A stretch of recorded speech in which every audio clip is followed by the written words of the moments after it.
Bible quiz യോശുവയുടെ പുസ്തകം ചോദ്യങ്ങളും ഉത്തരങ്ങളും. ഒന്നാമത്തെ ചോദ്യം, ഇസ്രായേൽ മക്കളുടെ നിമിത്തം അടച്ചു ഉറപ്പാക്കിയിരുന്ന പട്ടണം ഏത്? ഉത്തരം യെരിഹോ. രണ്ടാമത്തെ ചോദ്യം, ഇസ്രായേൽ മക്കൾ യെരിഹോ പട്ടണത്തെ ആകെ എത്ര പ്രാവശ്യം ചുറ്റി നടന്നു? ഉത്തരം 13. മൂന്നാമത്തെ ചോദ്യം, നീ ഞങ്ങളെ വലച്ചത് എന്തിന്? ആര് ആരോട് പറഞ്ഞു? ഉത്തരം യോശുവ ആഖാനോട്. നാലാമത്തെ ചോദ്യം, യോശുവ ഒരു മൺകുന്നും ശൂന്യഭൂമിയുമാക്കി തീർത്തത് ഏത് പട്ടണത്തെ? ഉത്തരം ഹായി പട്ടണത്തെ. അഞ്ചാമത്തെ ചോദ്യം, ഹായി പട്ടണം പിടിച്ച ശേഷം ഏബാൽ പർവ്വതത്തിൽ യാഗപീഠം പണിതത് ആര്? ഉത്തരം യോശുവ.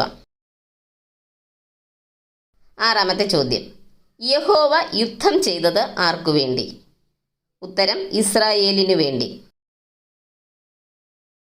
ഏഴാമത്തെ ചോദ്യം, കിര്യത്ത് അർബ എന്ന പേരിൽ അറിയപ്പെട്ടിരുന്ന പട്ടണം? ഉത്തരം ഹെബ്രോൻ. എട്ടാമത്തെ ചോദ്യം, മലനാട് ഞങ്ങൾക്ക് പോരാ, ആര് ആരോട് പറഞ്ഞു?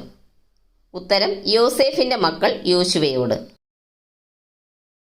ഒൻപതാമത്തെ ചോദ്യം, യാഗപീഠത്തിന് ഏത് എന്ന് പേരിട്ടതാര്? ഉത്തരം രൂബേന്യരും ഗാദ്യരും.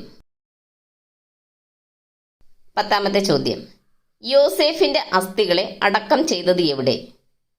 ഉത്തരം ശേഖേമിൽ. നന്ദി. ദൈവം നമ്മെ അനുഗ്രഹിക്കട്ടെ.